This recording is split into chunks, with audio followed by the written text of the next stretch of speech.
अस्सलाम वालेकुम everyone, welcome back. आज हमारा चैप्टर नंबर 32 का सेकंड पार्ट है ये, और हम इसमें कंटिन्यू करेंगे maturation of red blood cell. पहले फर्स्ट पार्ट में हमने यहाँ तक पढ़ लिया था ये सब, production of red blood cells कैसे होती है।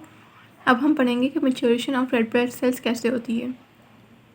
अच्छा, तो हम मैच्योरेशन की बात करें जब वो तो इसमें हमारे पास दो इम्पॉर्टेंट चीज़ें होती हैं। सबसे पहली होती है विटामिन B12 एंड सेकंड होती है फॉलिक एसिड। सही है, ये दोनों चीज़ें बहुत इम्पॉर्टेंट होती हैं डीएनए की सिंथेसिस में, डीएनए के बनाने में ये दोनों चीज़ें बहुत इम्पॉर्टेंट है।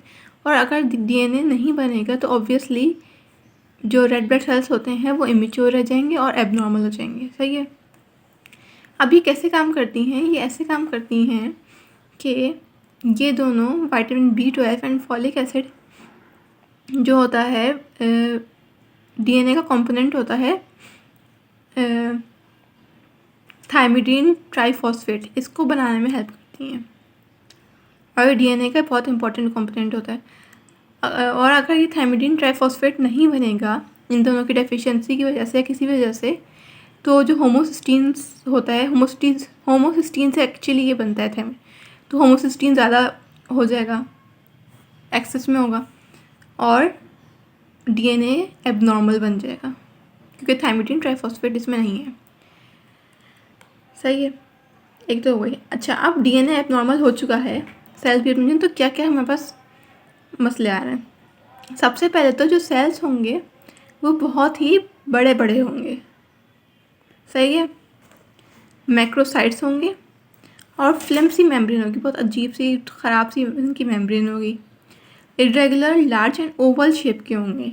नॉर्मल हमारे पास कैसे होते हैं, बाइकॉनकेव होते हैं, इसमें होंगे हमारे पास लार्ज, ओवल एंड इरेगुलर। सही है, ये हो गई एक बात। अब दूसरी बात ये होगी कि वैसे तो ये ऑक्सीजन कैरी कर लेंगे, लेकिन जो ऑक्सीजन कैरी करेंगे वो बहुत ही कम देर के लिए करेंगे। सही है, फ़ौरन ही उसमें से ऑक्सीजन हट जाएगी। इसको कहते हैं मैच्योरेशन फेलियर, जो कि होता है किस वजह से, vitamin B12 and folic acid की डेफिशिएंसी की वजह से। सही है। अच्छा, अब मैच्योरेशन फेलियर की बात करें तो होती किस वजह से है मैच्योरेशन फेलियर। सही है, पहले हम बात करेंगे विटामिन B2 की, B12 की वजह से। सबसे इम्पॉर्टेंटली जो विटामिन B12 एक्चुअली हमारे पास जो मैच्योरेशन फेलियर है विटामिन B12 की मसला आता है, वो मोस्टली सबसे बड़ा मसला आता है poor absorption of vitamin B12 जब हमारे पास होती है GIT में। और वो पुअर एब्जॉर्प्शन होती कैसे है कि पर्नीशियस एनीमिया में। पर्नीशियस एनीमिया में क्या होता है, अब पर्नीशियस एनीमिया में होता ये है कि जो पूरी जो गैस्ट्रिक की म्यूकोजा है, मतलब गैस्ट्रिक सेल्स जो होते हैं हमारे स्टमक में, जो सेल्स होते हैं वो एट्रोफी कर जाते हैं, मतलब ख़त्म हो जाते हैं। अब वो ख़त्म हो जाएंगे, छोटे हो जाएंगे, डिस्ट्रॉय हो जाएंगे, तो उनकी सिक्रीशंस भी नहीं निकलेंगी। इसी तरह हमारे पास एक गैस्ट्रिक के सेल्स में, ग्लैंड्स में एक होता है हमारे पास पैराइटल सेल्स। सही है, दिख रहा है आपको ये लिखा हुआ, पैराइटल सेल्स होते हैं। अब वो क्या रिलीज़ करते हैं, वो रिलीज़ करते हैं इंट्रिंसिक फैक्टर। ये एक है इसकी सिक्रीशन है, गैस्ट्रिक सिक्रीशन है पैराइटल सेल्स की। अब चूँकि हमारे पास पर्नीशियस एनीमिया हुआ है तो पैराइटल सेल्स भी हमारे पास एट्रोफी होंगे, नहीं होंगे। अब पैराइटल सेल्स होंगे नहीं तो इंट्रिंसिक फैक्टर रिलीज़ कहाँ से होगा। अब इंट्रिंसिक फैक्टर रिलीज़ नहीं होगा तो जो उसके काम है वो नहीं होंगे। अब उसके इंट्रिंसिक फैक्टर के काम क्या क्या हैं। सबसे पहले तो इंट्रिंसिक फैक्टर विटामिन B12 से बाइंड कर लेता है। सही है, अब विटामिन B12 से इसने बाइंड किया, फिर ये क्या करता है, जो इलियम में, इंटेस्टाइन में ब्रश बॉर्डर्स होते हैं, वहाँ जाकर ये इंट्रिंसिक फैक्टर विटामिन B12 का कॉम्प्लेक्स जो होता है जाके वहाँ अटैच होता है और वहाँ से एब्जॉर्प्शन हो जाती है बॉडी में। सही है, मतलब कि अगर इंट्रिंसिक फैक्टर नहीं होगा तो विटामिन B12 की एब्जॉर्प्शन नहीं हो सकी, क्योंकि विटामिन B12 खुद से एब्जॉर्ब नहीं हो सकता बॉडी में, इसको इंट्रिंसिक फैक्टर की ज़रूरत होती है। सही है, तो अगर विटामिन पर्नीशियस एनीमिया में जब पैराइटल सेल्स की एट्रोफी हो जाती है जिसकी वजह से इंट्रिंसिक फैक्टर नहीं होता, जिस वजह से विटामिन B12 से ये बाइंड नहीं होता और ना ही इलियम में इसकी एब्जॉर्प्शन हो पाती है। तो इस वजह से विटामिन B12 की हमारे पास डेफिशिएंसी हो जाती है। लेकिन अगर नॉर्मल सर्कमस्टेंसेस में जब विटामिन B12 की एब्जॉर्प्शन होती है तो जब लिवर में जाके विटामिन B12 स्टोर हो जाता है और जब जब ज़रूरत पड़ती है तो वो रिलीज़ होता रहता है। लेकिन यहाँ एक और बात कही गई है कि विटामिन B12 हमारे पास इतना चाहिए होता है कि मतलब 1 to 3 माइक्रोग्राम्स चाहिए होता है। सही है। और अगर देखा जाए तो अगर बिल्कुल ही विटामिन B12 हम नहीं ले रहे अपनी डाइट वगैरह में तो 3 to 4 ईयर्स चाहिए होते हैं विटामिन B12 की डेफिशिएंसी कॉज होने में, क्योंकि इतनी जल्दी विटामिन B12 की डेफिशिएंसी कॉज नहीं होती। सही है। तो ये एक इम्पॉर्टेंट पॉइंट है हमारे पास। अब हमारे पास आ गई failure of maturation cause by deficiency of folic acid. यहाँ हमने विटामिन B12 की बात करी थी, अब यहाँ हम बात करेंगे फॉलिक एसिड की। अगर हमारे पास डेफिशिएंसी हो जाए तो कैसे मैच्योरेशन होती है। ऐसे बताया फॉलिक एसिड हमारे पास मिलती कहाँ से। हमारे पास होती है ग्रीन वेजिटेबल्स में, फ्रूट्स में, मीट्स में, इन सब में हमारे पास फॉलिक एसिड मिलती है। और अब बताएं जिन लोगों में स्प्रू होता है, एक GIT डिसऑर्डर है जिसमें एब्जॉर्प्शन नहीं होती विटामिन B12 और फॉलिक एसिड की, इसमें इस स्प्रू की वजह से हमारे पास फॉलिक एसिड की एब्जॉर्प्शन नहीं होती और जिस वजह से हमारे पास ये मैच्योरेशन का मसला हो जाता है फिर। सही है। सिंपल सी बात है ये बहुत। अब हमारे पास है फॉर्मेशन ऑफ हीमोग्लोबिन। सिंपल से स्टेप्स यहाँ लिखे हुए हैं, इनको आप याद कर लें। 2सक्सिनाइन कोए जो होता है 2 ग्लाइसिन से मिलकर पायरोल बनाता है। 4 पायरोल प्रोटोपोरफायरिन बनाते हैं, प्रोटोपोरफायरिन 9 Fe से मिलता है हीम बनाता है, हीम पॉलीपेप्टाइड से मिलता है हीमोग्लोबिन चेन बनाता है जो अल्फा बीटा होती हैं। अब डिफरेंट चेन्स मिलकर डिफरेंट टाइप ऑफ हीमोग्लोबिन बना देती हैं। फिर हमारे पास सिंपल सी ये हीमोग्लोबिन की फॉर्मेशन है जो पूरी ये डिस्कस की हुई है यहाँ तक। अच्छा, एक इम्पॉर्टेंट पार्ट अगर हम देखें तो एक हीमोग्लोबिन जो होता है उससे हमारे पास 4 हीमोग्लोबिन चेन्स होती हैं, जैसे हमने यहाँ पढ़ा। एक हीमोग्लोबिन उसमें तो 4 हीमोग्लोबिन चेन होती है, 2 कोइसी होती है, 2 कोइसी होती हैं। और हर हीमोग्लोबिन चेन में 4 आयरन होते हैं, क्योंकि हर हीमोग्लोबिन जो होता है हर हीमोग्लोबिन चेन में हीम में एक आयरन का होता है मॉलिक्यूल, आयन। सही है। और हर आयरन की कैपेसिटी इतनी होती है कि मतलब हर आयरन एक ऑक्सीजन के मॉलिक्यूल को कैरी कर पाता है। इतना बस एक सिंपल सा याद रखने के लिए मैंने लिखा था। अच्छा, अब हमारे पास आयरन मेटाबॉलिज्म का टॉपिक आ गया है कि आयरन कैसे स्टोर की जाती है, कैसे ट्रांसपोर्ट की जाती है, ये वो। सही है। अच्छा, अब यहाँ कुछ क्वांटिटीज है सिंपली बताई गई हैं जो इनको सिंपली आप याद कर लिएगा कि total iron quantity of iron in the body average 4 to 5 gram, 65 of which % is in form of haemoglobin, 4% is myoglobin. मतलब ये बस याद करने वाली चीज़ है। अच्छा, अब इसमें हम बात करें कि ये आयरन ट्रांसपोर्ट एंड मेटाबॉलिज्म कैसे होता है, तो वो इस तरह होता है कि हम डायग्राम समझेंगे, ये हमें पूरा पढ़ने की फिर हमें पूरा कवर हो जाएगा इस तरह, अगर हम इस डायग्राम को समझ लेंगे, फिगर को समझ लेंगे। अच्छा, सबसे पहले हमारे पास क्या होता है, हमारे पास जो आयरन होता है एब्जॉर्ब कहाँ से, स्मॉल इंटेस्टाइन से।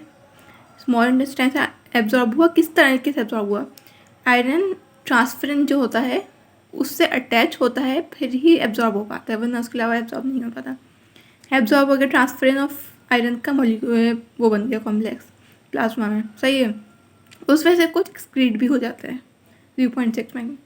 अब इसमें ये क्या करता है कि कुछ टिश्यूज़ में जाकर स्टोर हो जाती है iron in the form of ferritin. जो एपोफेरेटिन होता है वो जब आयरन के साथ मिलेगा तो वो फेरेटिन बन जाता है। इस तरह ये स्टोर हो जाता है। कुछ हीमोसाइडेरिन, हीम, कुछ एंजाइम मतलब इस टिश्यूज़ में इन फॉर्म्स में स्टोर हो जाता है। कुछ आयरन जो होता है वो हीमोग्लोबिन में चला जाता है। हीमोग्लोबिन में ऑब्वियसली हमें रेड सेल्स में हीमोग्लोबिन बनाना होता है, हीमोग्लोबिन चेन्स, तो उसमें चला जाता है। अब जो हमारे पास रेड सेल्स बन गए हैं, ब्लड बन गया, उसमें हमारा मेंस्ट्रुअल ब्लड जो होता है लॉस होता है, उसमें 0.7 मिलीग्राम ऑफ आयरन लॉस होता है हमारे पास, इस तरह। सही है। आप रेड ब्लड सेल्स कुछ तो लॉस हो रहा है, आप कुछ डिग्रेड भी तो हो रहे हैं ना, क्योंकि जब उनकी लाइफ कंप्लीट हो जाती है। अब हीमोग्लोबिन जब डिग्रेड होगा तो हमारे पास आयरन बच जाएगा, फ्री आयरन निकल आएगा हमारे पास। और जो बाकी जो वो होगा, बाकी जो उसका हीम वगैरह होगा, वो बिलिरुबिन बन के एक्सक्रीट हो जाएगा। सिंपल सी एक डायग्राम में फिगर है ये, अगर आप समझ लें तो इस आपको ये सब पूरा पढ़ने में बहुत इजीली हो जाएगा। ये वही बात है, मैंने excrete about 0.6 milligram of iron each day, जो यहाँ लिखी हुई थी, 0.6 milligram of iron each day. और मेंस्ट्रुअल ब्लड में जो ब्लड लॉस होता है वह 1.3 मिलीग्राम होता है, यहाँ लेकिन डिफरेंट लिखी है।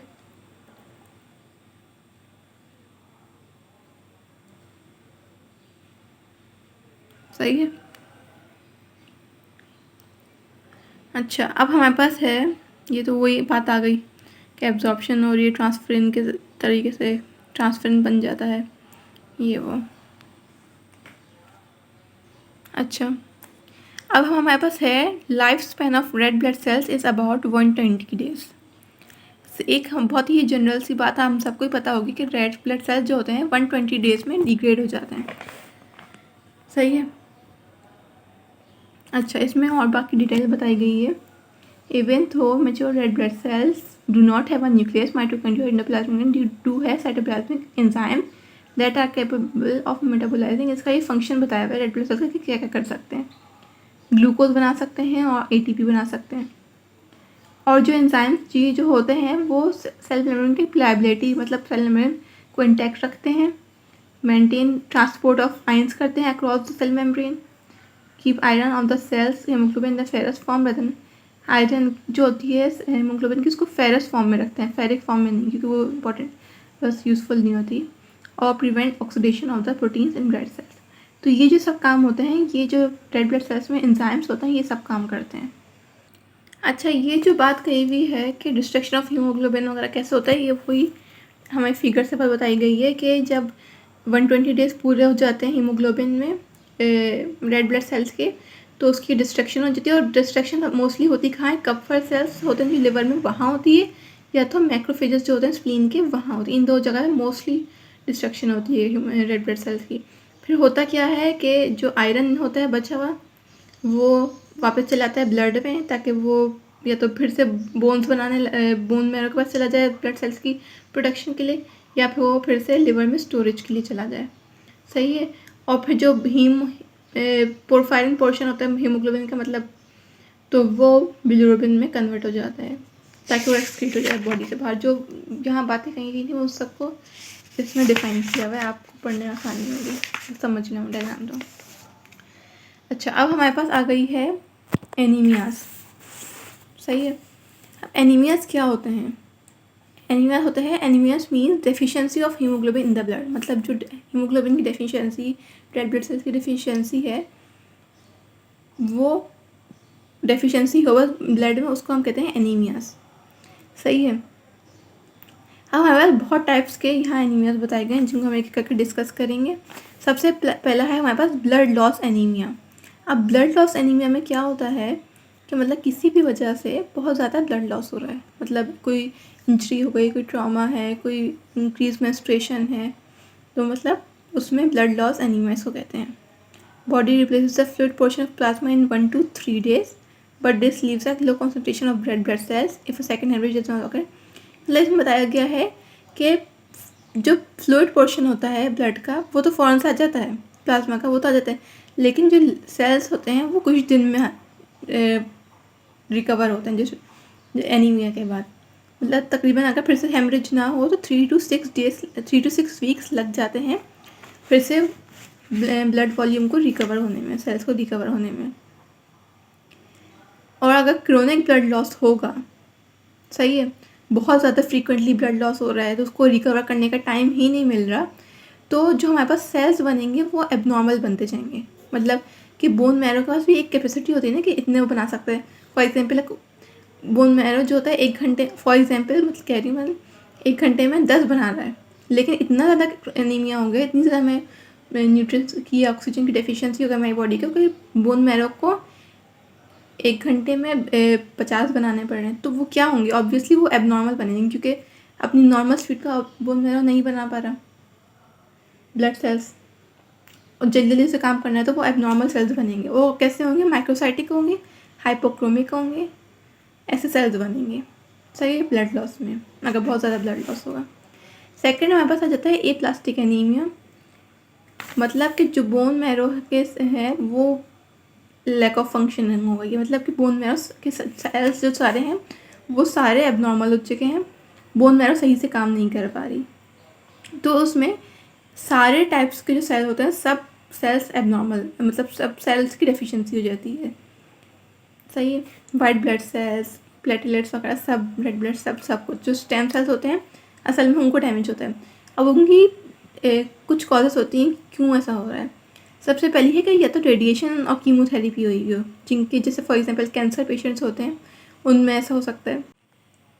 कोई फॉर एग्जांपल रेडिएशंस हों, कीमोथेरेपी हो कैंसर पेशेंट्स में, या फिर कोई केमिकल्स हों, या फिर कोई ऐसा ऑटो इम्यून डिसऑर्डर हो गया हो जिसमें जो इम्यून सिस्टम है वो बोन मैरो को उसने अटैक कर दिया हो, या कोई इडियोपैथिक हो कॉज। तो इसकी वजह से जिसमें ऐसी वजूहत जिन जो के बोन मैरो पर अटैक करें, डायरेक्टली बोन मैरो को नुकसान पहुंचाएं और बोन मैरो बाकी सेल्स ना बना की प्रोडक्शन ना कर पाए, इसको हम कहते हैं एप्लास्टिक एनीमिया। और इसमें हम करते हैं फिर ब्लड ट्रांसफ्यूजन, जो कि टेम्परेरी हमारे काम कर सकती है। अब मेगालोब्लास्टिक, अच्छा तो मेगालोब्लास्टिक एनीमिया क्या होता है, जैसे कभी हमने पढ़ा था जब विटामिन B12 फोलिक एसिड की डेफिशिएंसी होती है तो क्या सेल्स कैसे जाते हैं, इमेच्योर और मैक्रोसाइटिक हो जाते हैं, मतलब बड़े बड़े। मेगालोब्लास्टिक का भी यही मतलब है कि बड़े बड़े सेल्स जो कि इमेच्योर हों vitamin B12 folic acid intrinsic factor की डेफिशिएंसी की वजह से। सही है, इसका कॉज क्या है, पहला एक तो पर्नीशियस एनीमिया है, इंटेस्टाइनल स्प्रू है, ये सब हमने पढ़ लिया था अच्छे।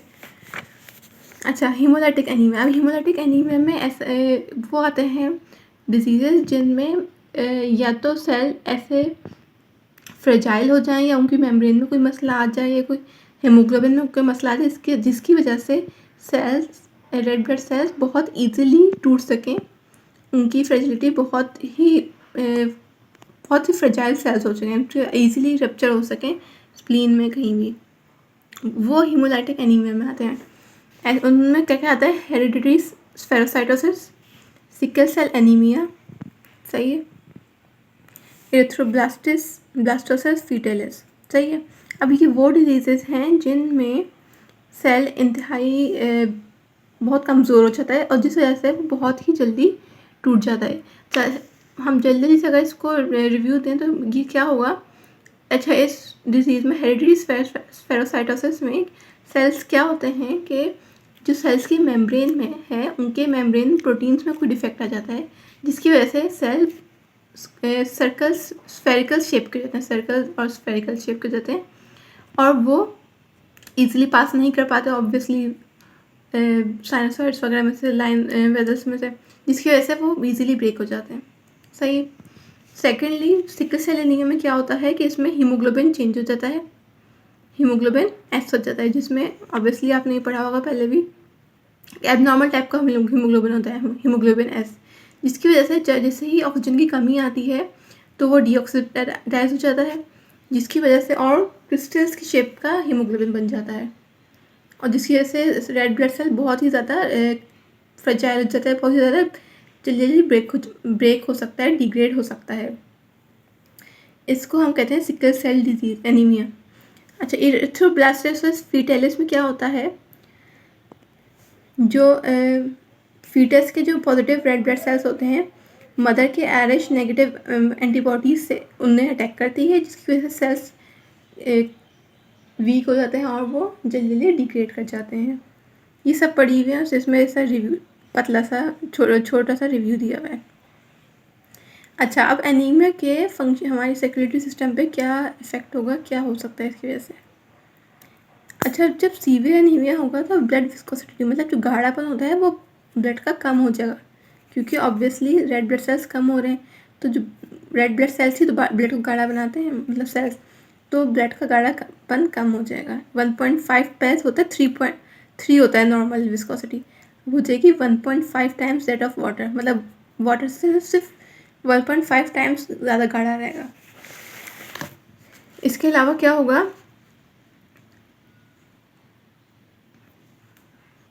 अच्छा तो क्या हो रहा है, जब हमने देखा कि विस्कोसिटी इसकी बहुत कम हो गई है, मतलब इजीली फ्लो कर पा रहा है ब्लड, गाढ़ापन इसका ख़त्म हो गया, तो अब ब्लड इजीली जब फ्लो कर पा रहा है तो सबसे क्या होगा, जो वीनस रिटर्न होता है वो हार्ट बहुत ज़्यादा हो जाएगा, जो मतलब हार्ट की तरफ ब्लड जा रहा है पूरी बॉडी से, वो बहुत ज़्यादा होगा, तो मतलब हार्ट को बहुत ज़्यादा काम करना पड़ेगा। अब जब ऑक्सीजन भी कम हो गई है, क्योंकि ऑब्वियसली हीमोग्लोबिन है नहीं normal, red blood sales normal है नहीं, डिग्रेड हो चुके हैं, तो क्या होगा, तो ऑक्सीजन भी नहीं जाएगी, ना कोई न्यूट्रिएंट्स जा रहे होंगे, तो जो वेसल्स होती हैं वो डायलेट कर जाएंगी ताकि ईजिली और ब्लड जा सके। इस वजह से भी हार्ट पे बहुत ज़्यादा लोड पड़ेगा, जिसकी वजह से इसमें क्या लिखा हुआ है कि ग्रेटली इंक्रीज कार्डियक आउटपुट होगा और इंक्रीज पंपिंग वर्कलोड हार्ट होगा। मतलब जैसे ही वीनस रिटर्न इंक्रीज हो रहा है हार्ट पर, ऑब्वियसली हार्ट को भी कंपनसेट करना पड़ेगा, ऑब्वियसली अपनी पंपिंग कैपेसिटी इनको हार्ट को इंक्रीज करनी पड़ेगी, जिसकी वजह से क्या होगा कि एक वक्त आएगा कि इतना ज़्यादा काम कर करके हार्ट थक जाएगा और वो चला जाएगा अक्यूट कार्डियक फेलियर में। तो ये एक बहुत बड़ा इफेक्ट आता है एनीमिया से। अब हम पढ़ेंगे पॉलीसाइथीमिया। पॉलीसाइथीमिया में मतलब क्या होता है, पॉलीसाइथीमिया मतलब कि अभी हमने पढ़ा था एनीमिया जो कि होता है ब्लड सेल्स की हीमोग्लोबिन की कमी है। अब ये पॉलीसाइथीमिया मतलब रेड ब्लड सेल्स हीमोग्लोबिन की ज़्यादती, मतलब बहुत ज़्यादा बन रहे हैं वो।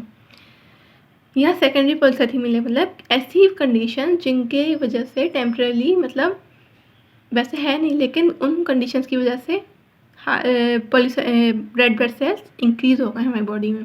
वो क्या कंडीशंस हो सकती हैं, जैसे कि कभी कार्डियक फेलियर हो रहा है, मतलब कि हार्ट ब्लड की कमी आ रही है, या हार्ट पम्प नहीं कर पा, लेकिन टिश्यूज़ को तो चाहिए ब्लड, तो बोन मैरो क्या करेगा और ज़्यादा ब्लड सेल्स बना लेगा ताकि टिश्यूज़ की नीड पूरी हो सके। कोई हाई एल्टीट्यूड पे रहता है, तो अगर जो हाई एल्टीट्यूड पे रहते हैं वहाँ के अगर हाई एल्टीट्यूड पे कोई गया है उस वक्त, तो उस वक्त उसके लिए टेम्पररी पॉलीसाइथीमिया हो जाएगा। लेकिन जो अगर कोई वहाँ के नेटिव से, मतलब हमेशा से काफ़ी टाइम होंगे वहाँ रहते हुए, तो उनके फिजियोलॉजिक पॉलीसाइथीमिया होगा, मतलब उनकी बॉडी अडेप्ट कर ली किसी को कि हाँ भाई अब ये इंसान यहाँ रहता ही है, तो हम अपनी ऑक्सीजन की कैपेसिटी, मतलब रेड ब्लड सेल्स की कैपेसिटी इंक्रीज़ करें, प्रोडक्शन ज़्यादा करें, ताकि क्योंकि एल्टीट्यूड पे ऑक्सीजन की कमी होती है, तो उस कमी के लिए उसके रेड ब्लड सेल्स को ज़्यादा, मतलब रेड ब्लड सेल्स ज़्यादा चाहिए होंगे ताकि ज़्यादा से ज़्यादा रेड ब्लड सेल्स में ज़्यादा से ज़्यादा ऑक्सीजन कैरी करने की कैपेसिटी इंक्रीज़ हो। तो बॉडी क्या करेगी, फिजियोलॉजिक पॉलीसाइथीमिया में चली जाएगी, मतलब वो एक अडेप्ट कर लेगी उस सिस्टम को। सही है, ये हो गई सबसे एक इम्पॉर्टेंट बात। अब हमारे पास आया है पॉलीसाइथीमिया वेरा, कि मतलब इसमें कोई ऐसी जेनेटिक एबरेशन हो गई, मतलब जेनेटिक एबनॉर्मेलिटी हो गई है, जिसकी वजह से जो बोन मैरो है बहुत ज़्यादा वो उसने ब्लड सेल्स बनाने शुरू कर दिए हैं। सही है, जो हेमोटोक्रिट 45% होता है वो चला गया कहाँ, 60 to 70%, मतलब इतना ज़्यादा बनाना शुरू कर दिए ब्लड सेल्स, ये कोई एबनॉर्मेलिटी की वजह से। और भी कौन से सेल्स, हेमोसाइटिक ब्लास्टिक सेल्स में कोई एबनॉर्मेलिटी आ गई है। अब जैसे कि फॉर एग्जाम्पल कोई ट्यूमर होता है, कोई कैंसर होता है, जैसे वो सेल्स बनाने शुरू करते हैं बिल्कुल बहुत ज़्यादा, इस तरह से ये पॉलीसाइथीमिया वेरा में बहुत ज़्यादा सेल्स बनने लगते हैं, रेड ब्लड सेल्स इमेच्योर। इसकी वजह से क्या होता है, ब्लड वॉल्यूम ऑब्वियसली इंक्रीज़ हो जाएगा कि इतने ज़्यादा सेल्स होंगे। इसके अलावा क्या होगा, जो वेस्कुलर सिस्टम है बहुत ज़्यादा इंगॉज्ड मतलब कि बहुत ज़्यादा भरा ब्लड वेसल, मतलब सेल्स इतने ज़्यादा हैं उनको जगह ही नहीं मिल रही जाने के लिए, बहुत ज़्यादा विस्कोसिटी हो गई, बहुत ज़्यादा ब्लड गाढ़ा हो गया है क्योंकि बहुत ज़्यादा सेल्स हो चुके हैं। जो ब्लड विस्कोसिटी इनकी हो जाती है 10 टाइम्स हायर हो जाती है, जो नॉर्मल 3 टाइम्स होती है वो 10 टाइम्स हो जाती है। एनीमिया में 1. 5 हो गई थी वाटर के मुकाबले में विस्कोसिटी, और इसमें पॉलीसाइथीमिया वेरा में 10 टाइम्स ज़्यादा ऑफ वाटर हो जाएगी, इतनी ज़्यादा 3 से 10 हो जाएगी। सही है। तो इसके इफ़ेक्ट क्या होते हैं हमारे सर्कुलेटरी सिस्टम पे पॉलीसाइथीमिया के? सबसे पहले क्या होगा कि वेजल्स जो होंगी वो ब्लड वेसल बहुत स्लगिश हो जाएंगी, मतलब इतने ज़्यादा ब्लड सेल्स हैं। मतलब फॉर एग्जांपल अगर आप रोड पर अचानक से ना ट्रैफिक आ जाए, बहुत सारी गाड़ियाँ आ जाए, तो क्या होगा? ट्रैफिक जैम हो जाएगा ना। उसी तरह ब्लड वेसल्स में बहुत ज़्यादा स्लगिश हो जाएंगी, मतलब कि बहुत ज़्यादा रश बढ़ जाएगा, आराम से फ्लो नहीं हो पाएगा। Decrease rate of venous system of heart, क्योंकि इतनी ज़्यादा विस्कोसिटी बढ़ चुकी है, इतना ज़्यादा गाढ़ा हो चुका है, इतना ज़्यादा ट्रैफिक हो चुका है कि जहाँ जाना है ब्लड ने हार्ट तक, उसको जाने की जगह ही नहीं मिल रही, बिल्कुल ही जगह नहीं मिल रही। तो हार्ट तक वीनस रिटर्न क्या होगा, वो बहुत कम हो जाएगा। सही है। और 3 क्या होगा, आर्टीरियल प्रेशर भी इंक्रीज हो जाएगा इस वजह से, क्योंकि इतनी ज़्यादा विस्कोसिटी है, स्लगिश है, इन सबको मिला के आर्टरी प्रेशर इंक्रीज हो जाएगा। और चौथी बात क्या है, एक हमारी स्किन पर ब्लूइश टिंट आ जाएगा, ब्लूइश टिंट साइनोटिक टाइप, ऐसा पॉलीसाइथीमिया के जैसे। ये 4 इफेक्ट हो जाते हैं। एक तो स्लगिश हो जाती हैं blood vessels, second venous return decrease हो जाता है, थर्ड आर्टीरियल प्रेशर इंक्रीज हो जाता है, और fourth bluish tint of to the skin हो जाता है। सही है। तो ये चैप्टर हमारा कंप्लीट हो गया है। अब हम नेक्स्ट चैप्टर करेंगे अगली वीडियो में। Stay tune. अगर कोई क्वेश्चंस हो तो आप मुझसे कमेंट सेक्शन में ज़रूर पूछ सकते हैं। Thank you.